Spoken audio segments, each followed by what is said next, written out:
Tập 33. Khả năng bay liên tục của máy bay mới đã đạt tới 2.000 km.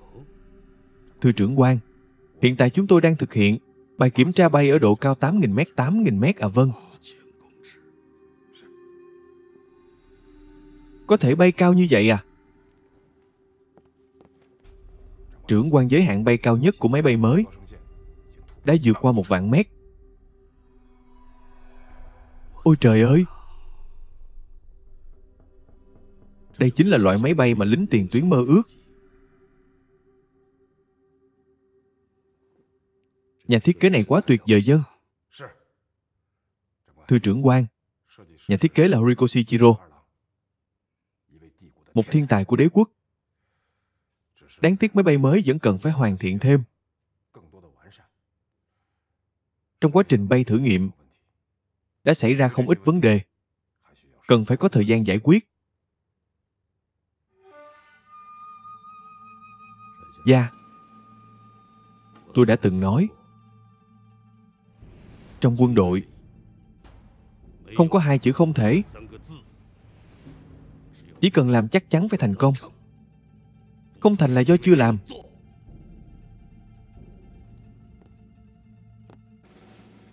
Cố gắng làm tốt. Tiền tuyến rất cần nó. Giống như cần ánh sáng, cần không khí và cả nước. Đặc biệt là bây giờ trên chiến trường Trung Quốc vừa xuất hiện máy bay ném bom Ilyushin của Liên Xô. Chúng ta phải sớm đưa loại máy bay chiến đấu mới của chúng ta qua đó để đối phó với họ. Thưa trưởng quan yên tâm, tôi nhất định sẽ làm cho tốt. Nghĩ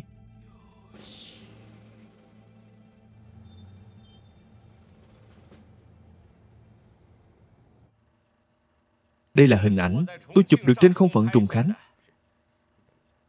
Mọi người xem đội hình chữ V này của phi đội máy bay ném bom Nhật Bản. Các cậu xem có giống như một đàn nhạn khổng lồ không? Bây giờ chú ý chúng ta thay đổi đội hình. Người Nhật khi tiếp xúc mục tiêu ném bom thường sẽ nhanh chóng lắc cánh, sắp xếp hành hàng chữ nhất một cách chính xác. Một loạt động tác nhanh chóng và chuẩn xác. Thấy chưa các cậu, thấy chưa? Trời ơi, thật kỳ diệu. Clay, bữa tối đã chuẩn bị xong. Mọi người mau qua đây theo tôi đi thôi, đi ăn cơm. Đi thôi Clay, đi ăn cơm thôi.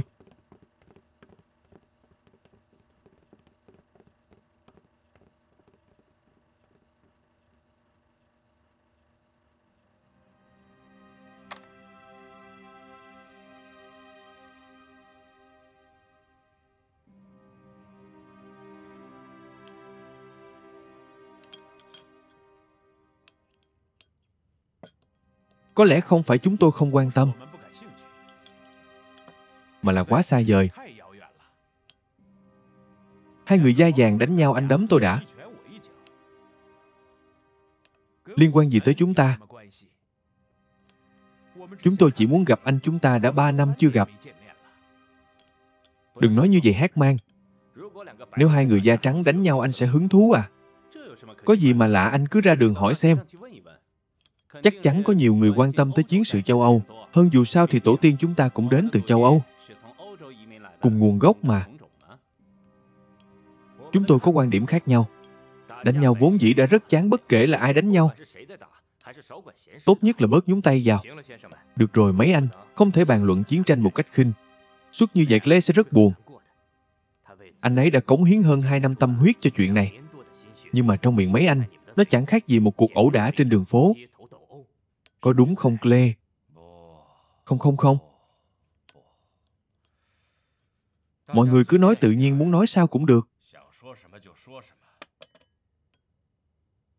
Nhà tôi cũng đâu phải là Bộ Quốc phòng. Tôi đề nghị mọi người cạn ly. Vì 2 năm xa cách, cũng là vì buổi tụ họp ngày hôm nay cạn cạn. Uống cạn ly này.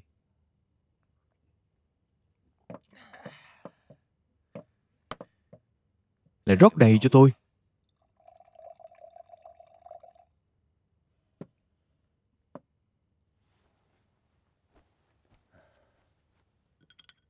Là tôi muốn thỉnh giáo một chút.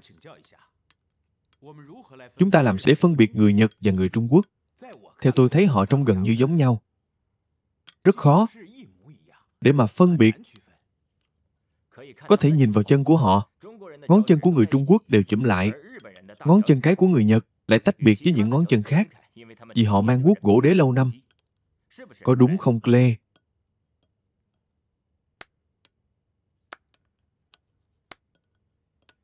Cách này của anh rất hay. Chỉ đáng tiếc thì không đơn giản như vậy.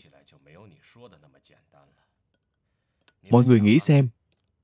Trước tiên anh phải tìm cách bắn hạ những tên Nhật đáng ghét này từ trên trời. Sau đó còn phải cởi giày của chúng ra. Vô cùng phiền phức. Nếu như không cẩn thận anh sẽ mất mạng trước. Bởi vì những tên Nhật này rất rút dao samurai ra. Chém đầu của anh luôn.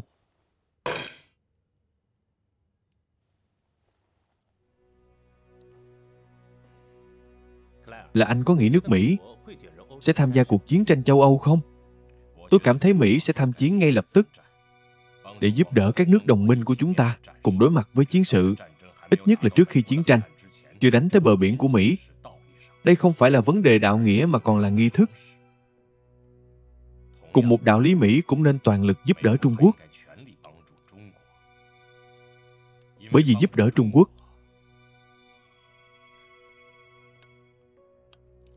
thực ra cũng là đang giúp chúng ta. Theo cảm nhận của tôi trong 2 năm ở Trung Quốc, người Nhật thật ra vừa ngu vừa đần, không có đầu óc. Nhưng mà bọn họ sớm muộn gì cũng phát động chiến tranh ở Thái Bình Dương.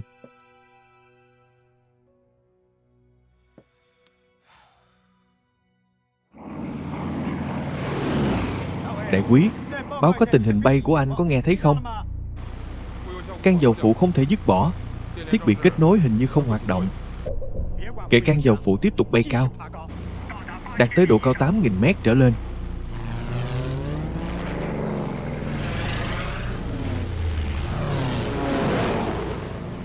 Đại quý cảm thấy sao?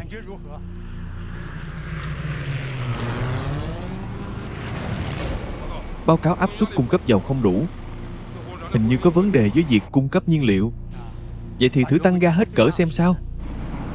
Tôi đã tăng hết cỡ rồi. Động cơ hiện đang có công suất tối đa. Nhiệt độ dầu bôi trơn đang tăng cao, đã vượt qua vạch đỏ giảm ga.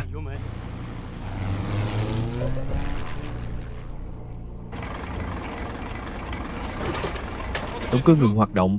Máy bay mất động lực điều khiển rất khó khăn.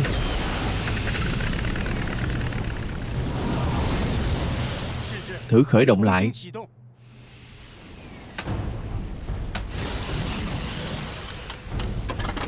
Khởi động lại lần nữa. 77 độ cao giảm rất nhanh. 6.000,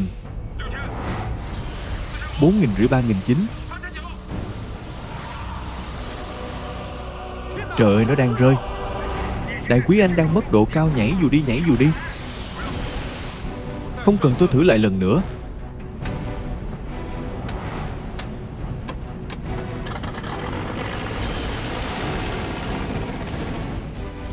Khởi động lần thứ 3. 7 bại.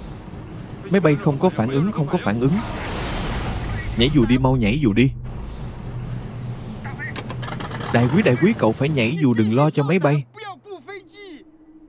Tôi có thể chế tạo một chiếc khác trong 1 tháng.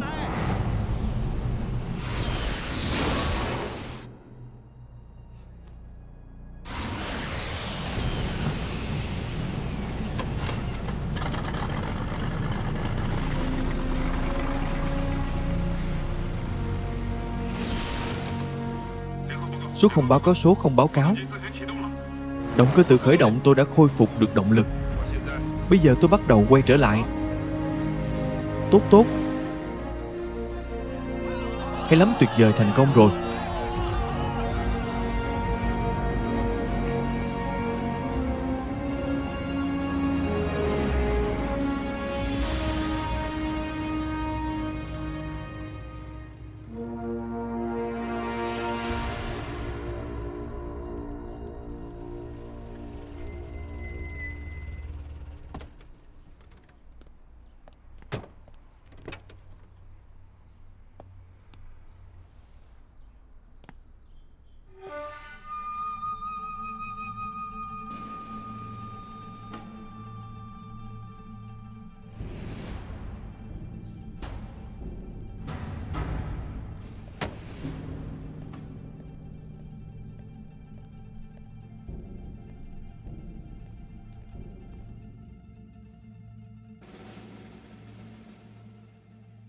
Đây là lần đầu tiên tôi nhận một quân nhân chào bằng tay trái. Thế nào, vết thương của anh đã lành chưa? Thưa Bộ trưởng, mọi thứ đều ổn. Qua đây ngồi đi.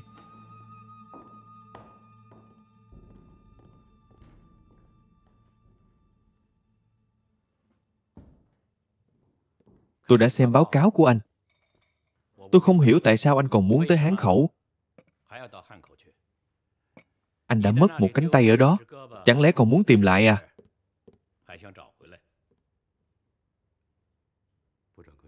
Thưa Bộ trưởng, tôi đã trải qua hầu hết các trận chiến trên không phận của Trung Quốc. Không ai có thể hiểu rõ đối thủ hơn tôi. Quyết định này của anh khiến tôi rất khó xử. Phái một sĩ quan tàn tật nghiêm trọng đi. Cứ như thể hải quân chúng ta không còn ai vậy. Thưa Bộ trưởng, xin hãy hiểu cho tôi.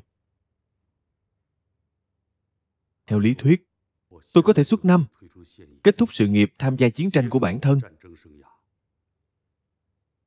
Nhưng mà, thân là một quân nhân tôi không cam tâm. Tôi mong chờ một kết thúc vinh quang,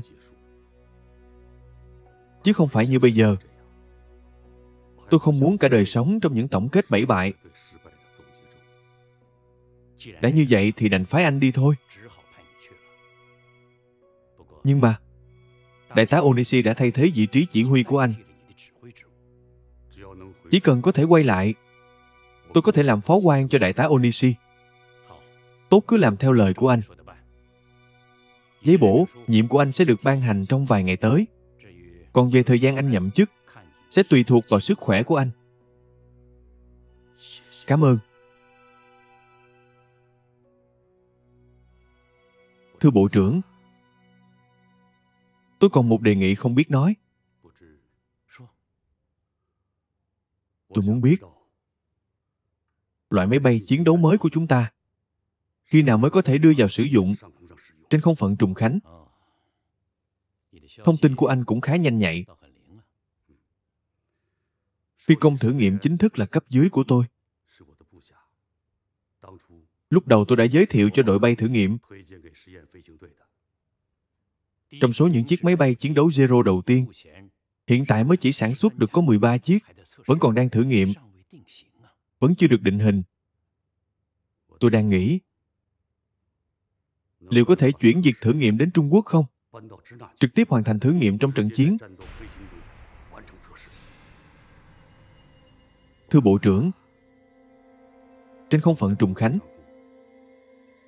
chúng ta nhất định phải có ưu thế kỹ thuật áp đảo. Mặc dù làm như vậy sẽ có rất nhiều rủi ro. Nhưng mà tôi hiểu các phi công thử nghiệm của chúng ta. Họ hoàn có đủ dũng khí và năng lực để tạo ra kỳ tích.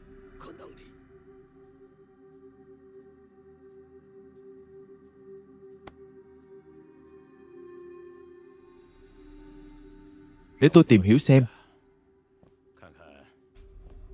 có khả năng này hay không. Thực ra, tâm lý lo lắng của giới lãnh đạo hải quân cũng không kém gì mấy anh đâu. Chúng tôi đã xây dựng xong kế hoạch tác chiến 11 nhắm vào Trùng Khánh, phải trong thời gian ngắn nhất giải quyết triệt để vấn đề ở Trung Quốc.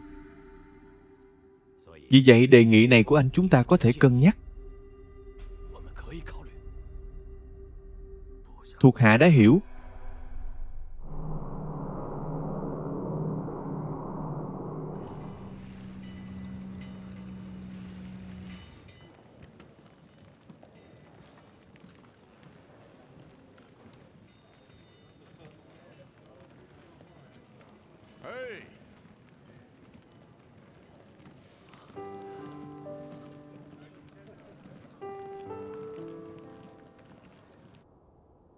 Tình hình của Mỹ đại khái là như vậy. Rất xin lỗi vì không thể mang về bất kỳ tin tức đáng khích lệ nào. Chúng ta không cần ao ước những điều xa vời. Tôi đã từng nói rồi, chuyện của người Trung Quốc là do người Trung Quốc tự giải quyết. Có viện trợ bên ngoài thì tốt, Nhưng mà không có viện trợ cũng không phải tận thế. Sau khi anh quay lại Trùng Khánh sẽ thấy, sau một mùa sương mù chỉnh đốn, thành phố này lại hồi sinh. Người dân kiên cường bắt đầu cuộc sống thời chiến của mình. Đúng như câu lửa cháy đồng cỏ không thể diệt cỏ tận gốc. Gió xuân thổi lại nổi lên mầm non. Không quân cũng vậy. Mặc dù thiếu máy bay, thiếu phi công, nhưng mà chúng ta vẫn có thể khôi phục. Huống chi ở Cung Minh, kế hoạch huấn luyện phi công mới đang được thực hiện rất tốt. Các phi công mới cũng đang dần trưởng thành. Họ đang chờ anh trở về. Tục ngữ có câu, nhà vàng nhà bạc không bằng cái liều của mình. Tôi cũng rất nhớ bọn họ. Anh nói anh đã đi xem qua một số nhà máy máy bay đúng. Tôi đã đến Lockheed và một nhà máy máy bay Bắc Mỹ khác. Còn đến Tru Giang ở San Diego và nhà máy Liên Hợp. Điều khiến tôi ngạc nhiên là sản lượng của những nhà máy này đã tăng lên gấp mấy lần, đã đạt sản lượng hàng năm hơn 1,000,000 chiếc. Mặc dù đây vẫn chưa thể nói là năng suất cao nhất. Rõ ràng là công nghiệp quân sự của Mỹ đã dần dần thức tỉnh. Thưa bà, theo tôi thấy, chúng ta nên phái một người phù hợp làm đại diện thường trú đặc biệt tại địa phương. Trong giới chính trị quân sự tài chính của họ, tăng cường động hành lang thu 10 thông tin. Nhất định phải có tiếng nói. Còn phải có giao tình có thể nói chuyện được. Nếu không thì trên đơn đặt hàng của những nhà máy này sẽ không bao giờ có tên của Trung Quốc. Tôi đã nghĩ xong người được chọn. Chỉ cần ủy ban phê duyệt nữa là xong. Tôi thấy tiến sĩ Tống là phù hợp nhất. Anh đã là một người thông Trung Quốc rồi.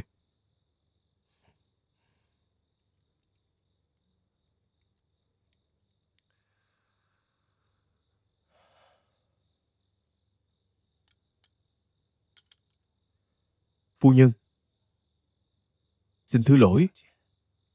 Tôi vẫn còn nhiệm vụ huấn luyện.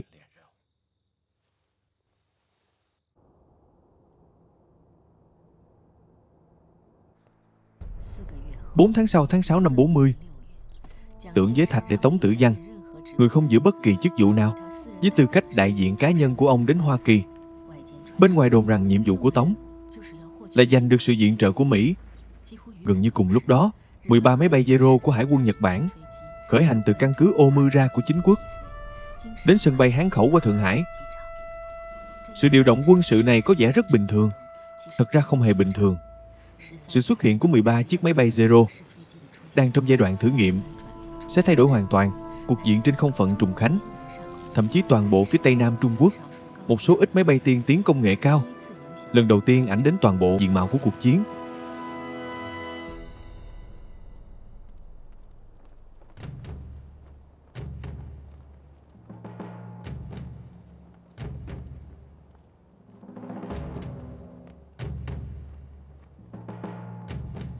Thưa Tứ lệnh, toàn bộ đội thử nghiệm máy bay Zero đã đến theo lệnh xin ngài huấn thị. Hoan nghênh các bạn, tôi không nói nhiều nữa. Hy vọng các bạn sớm làm quen với môi trường Trung Quốc, sớm tiến vào không phận Trùng Khánh, chiến đấu với máy bay địch. Rõ. Thưa Phó Tư lệnh, xin ngài nói vài lời.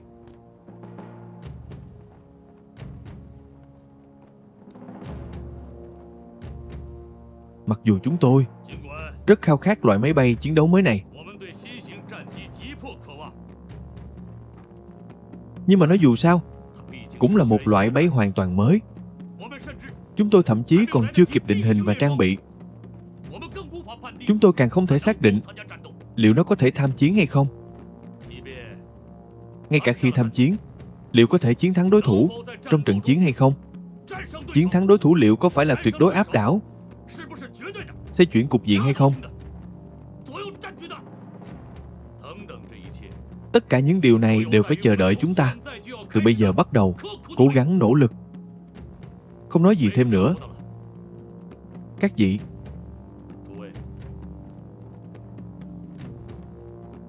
Cố gắng lên. Dùng chiến đấu và chiến thắng để rửa tội cho máy bay Zero của chúng ta. Tham mưu trưởng cao, độ bay 3.660 mét này chính là do đài số 7 dưới lòng đất Trùng Khánh tiết lộ cho Hải quân Nhật Bản. Máy bay Nhật từ nay về sau bay đến độ cao trên không phận Trùng Khánh đều ở trên 3.660 mét. 3.660 mét là chỉ số gì? Tầm bắn pháo cao xạ của quân ta là 3.011 mét. 3.660 mét chính là để tránh qua lượt pháo cao xạ. Đáng ghét.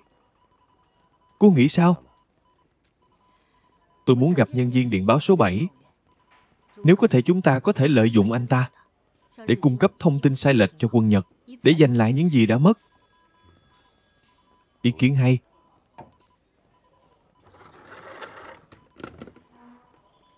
Gọi cho đội hiến binh.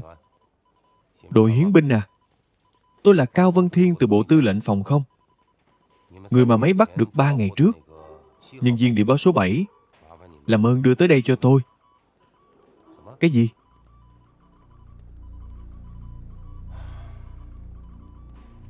Biết rồi. Đã bị bắn vào sáng nay. Cô đến sớm một chút thì tốt rồi. Tiếc quá. Hay là cô cải trang thành anh ta đi. Tôi thấy không có gì khác biệt. Nhưng mà phương pháp và thói quen sẽ không giống. Có thể bắt chước mà tôi tin vào khả năng của cô. Tôi sẽ thử. Đại quý tôi và đại tướng Đại Tây đều cho rằng tiến độ của đội không chiến Zero của mấy anh quá chậm. Chậm tới mức không thể nào chấp nhận nổi. Thưa trưởng quan, chúng ta phải thích nghi với địa hình Trung Quốc và điều kiện thời tiết, cũng như kiểu máy bay, hiệu suất của chúng và đặc điểm chiến thuật. Vậy thì đừng ở nhà làm quen. Hãy đến chiến trường vừa đánh vừa làm quen. Trưởng quan cá nhân tôi không có vấn đề gì. Nhưng mà trong số các phi công thử nghiệm của có 6 người chưa từng trải qua chiến đấu. Một khi có chuyện hậu quả không tưởng tượng nổi, chưa từng trải qua thì càng phải trải qua. Nếu không có can đảm thì thay thế đi. Tìm người thay thế trong số phi công mấy anh. Phải đẩy nhanh tiến độ. Toàn bộ đế quốc đều đang mong chờ đội không chiến Zero của mấy anh sớm ngày ra quân, để có thể ném bom nhiều hơn, chính xác hơn vào đầu bọn Trung Quốc, sớm đánh bại chúng, kết thúc chiến tranh.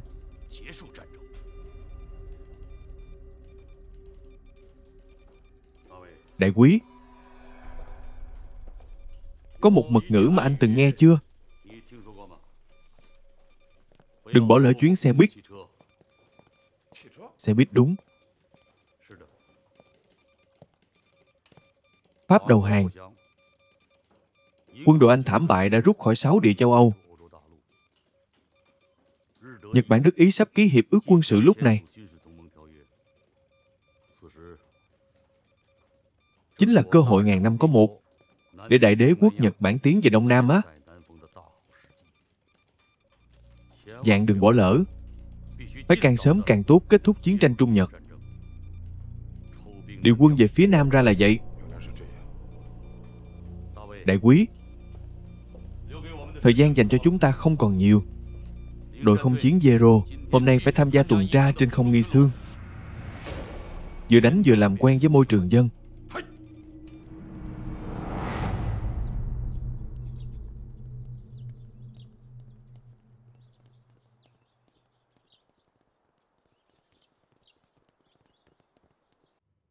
Tư lệnh, từ thông tin liên lạc bị chặn của quân đội Nhật Bản, lực lượng không quân 6 quân của Nhật Bản đóng tại Hán Khẩu đang dần chuyển sang hướng Ấn Độ Dương. Từ điểm này có thể phán đoán kế hoạch tác chiến 11 của Nhật Bản kể từ giữa tháng 5 đã gần đến hồi kết. Có thể nói như vậy, quân đội của chúng ta đã chống lại đợt tấn công này của kẻ thù. Nếu như vậy, lực lượng tấn công hỗn hợp của họ sẽ chỉ còn lại hải quân đúng.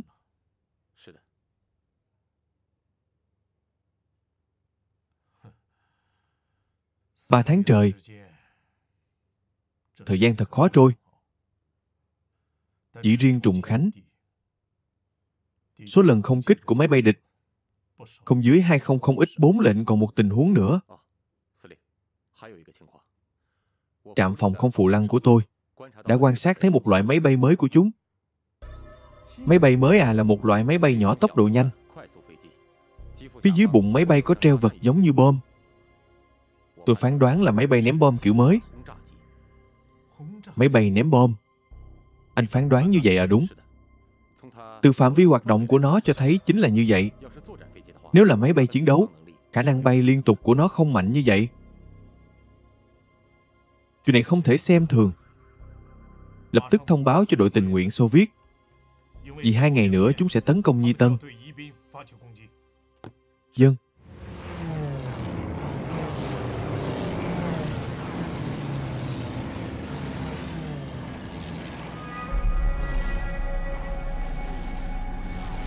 Số 30 báo cáo phát hiện 2 điểm. Phát hiện chính chiếc Yujin đang bay về hướng Nghi Sương. Tốt. Từ phía trên bên phải lao xuống tấn công chúng. Báo cáo. Có chuyện gì điện báo từ thành đô chính. Máy bay du sinh của đội tình nguyện trên đường ném bom như xương bị máy bay Nhật không rõ loại tấn công. 4 chiếc du sinh bị rơi giữa chừng. Máy bay Nhật không rõ loại.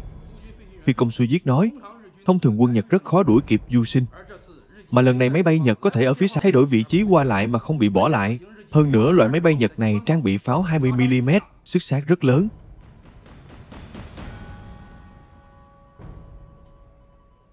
Thông báo cho phòng tình báo, thu 10 thông tin về loại máy bay này, nhanh chóng làm rõ những loại máy bay của chúng và đặc điểm hiệu suất. Dân.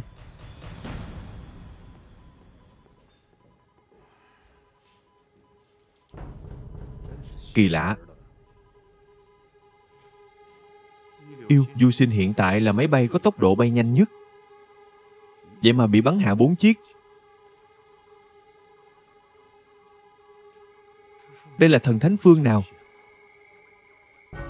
Trong vòng 7 phút bắn hạ 4 chiếc Ilyushin. Điều này quả thực khó tưởng tượng. Đây cũng là ngàn vạn lời kêu gọi mới xuất hiện.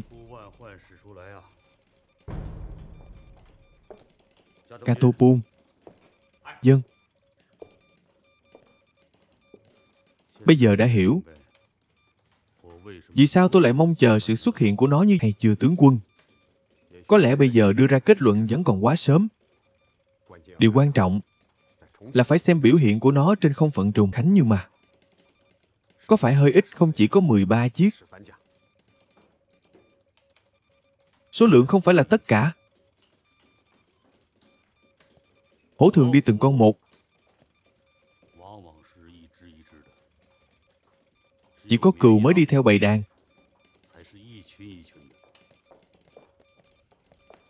Trưởng quan. Thế nào rồi đại quý? Tìm được cảm giác hay chưa chỉ là thử súng thôi? Chỉ là hoạt động gân cốt một chút. Chiến đấu thật sự còn chưa bắt đầu. Tốt.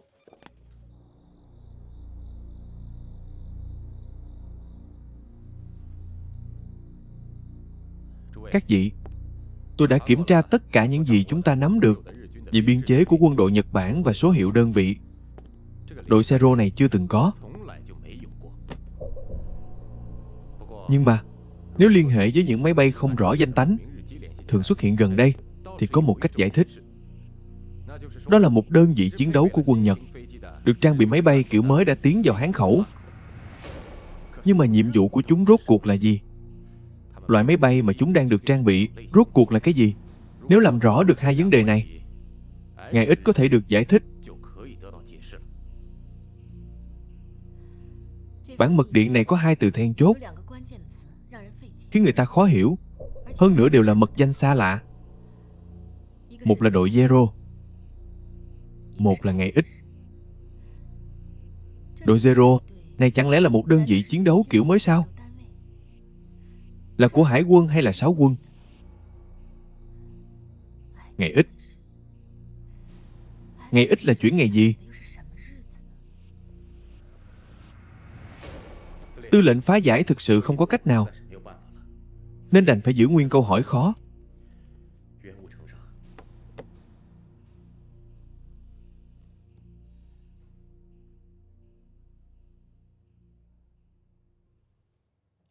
Ngày ít thật ra là ngày ném bom. Tư lệnh quân Nhật, kể từ khi thực hiện kế hoạch tác chiến 11, đã phát động với chúng ta hơn 10 lần ngày ném bom. Nhưng mà tại sao riêng ngày ném bom này lại lấy là ngày ít? Vì tính đặc thù của nó ở đâu hơn nữa? Vì sao lại bí mật?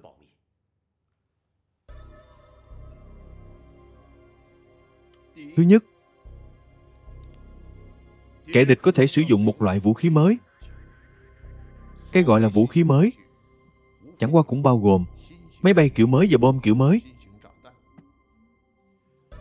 Thứ hai, kẻ địch có thể mở rộng quy mô ném bom.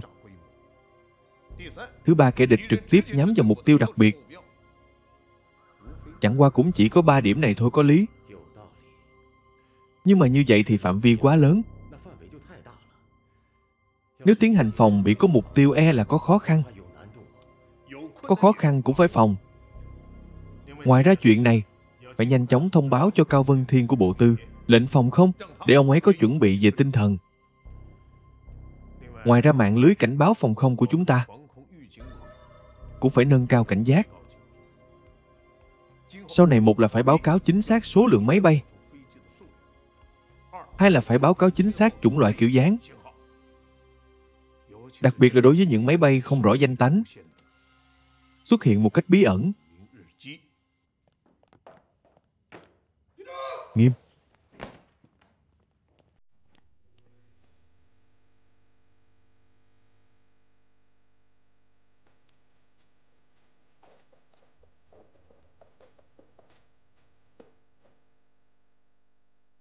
Các vị, ngày ít mà Hải quân đế quốc chúng ta mong chờ từ lâu đã đến.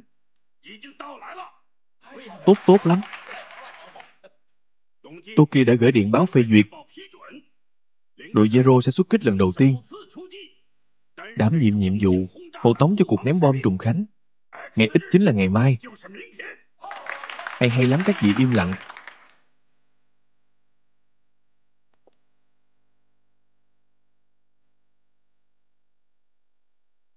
Mọi người phải hiểu rõ, đây không phải là một nhiệm vụ hộ tống bình thường, mà là phải đoạt lấy quyền kiểm soát không phận một cách tuyệt đối. Chúng ta phải nắm lấy Trùng Khánh, thậm chí là quyền kiểm soát không phận của toàn bộ Tây, Nam Trung Quốc phải nằm trong tay chúng ta, không cho bọn chúng bất kỳ cơ hội nào.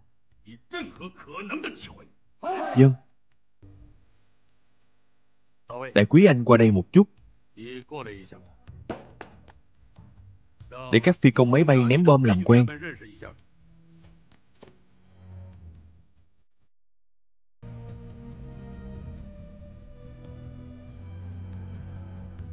Sự hợp tác chặt chẽ của mấy anh hôm nay sẽ lật sang một trang mới cho Hải quân. Vâng. Báo cáo. Thưa tư lệnh.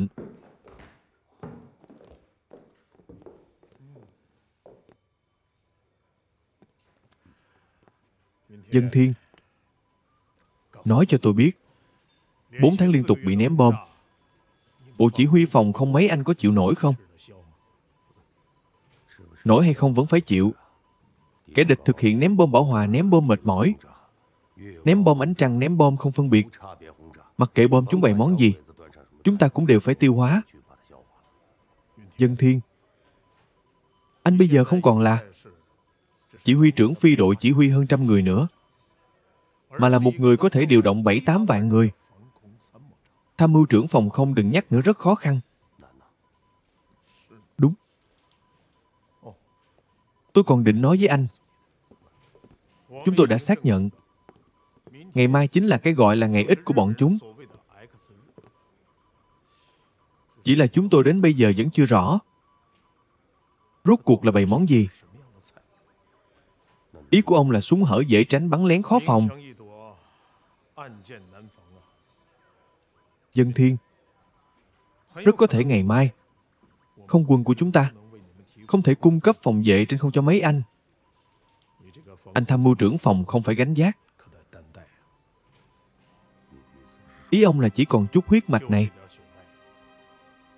Đối với kẻ thù không rõ lai lịch, tôi đành phải tránh mũi nhọn của chúng. Anh là người của không quân mà ra. Tôi nghĩ là anh nên hiểu. Điểm này tôi có thể hiểu. Nhưng mà dân chúng có hiểu không? Không có phòng không. Thành phố này chẳng khác gì một thao trường.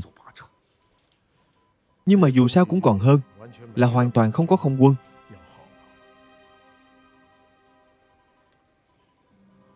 Tôi có một dự cảm. Một dự cảm rất xấu. Ngày mai chúng ta chắc chắn sẽ không dễ chịu.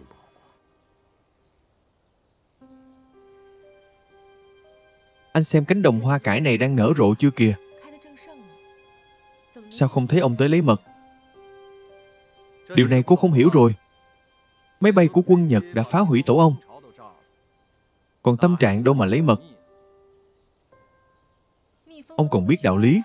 Tránh điều bất lợi, tìm điều có lợi mấy. Anh càng phải tuân theo sự điều động của sở chỉ huy. Ý cô là sao? Muốn chúng tôi học theo ông à? Cũng nên học một chút. Độ nhạy cảm của côn trùng đối với nguy hiểm còn hơn cả con người. Nếu tôi là ông, tôi sẽ là người đầu tiên lấy mật từ cô.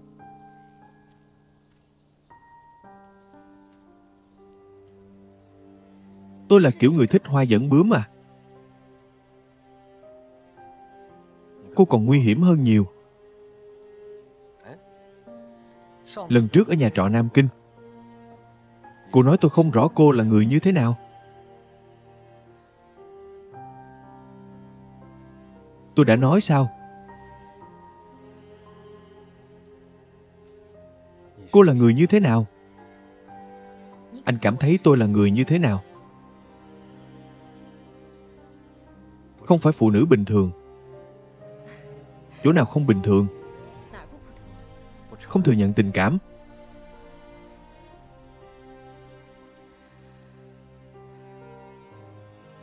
Sao mà biết?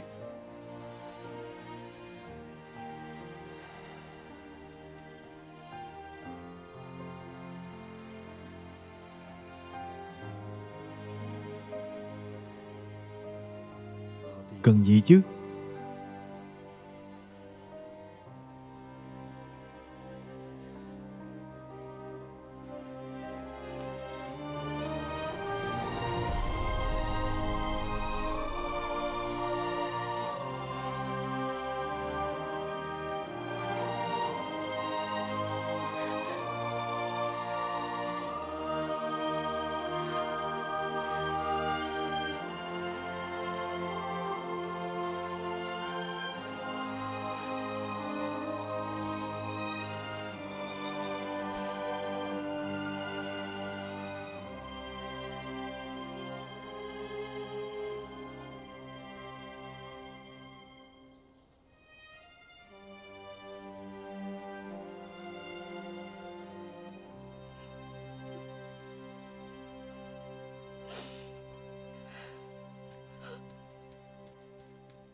Phải chú ý đến quyền kiểm soát trên không.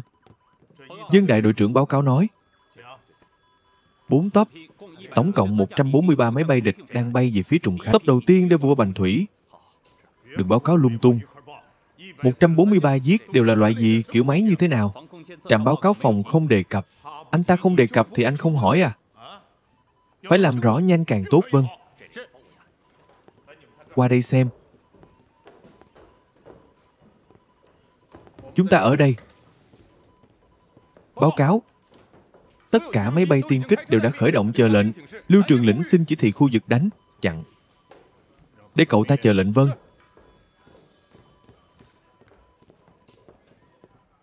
Báo cáo các cậu xem. Đại quan sát báo cáo.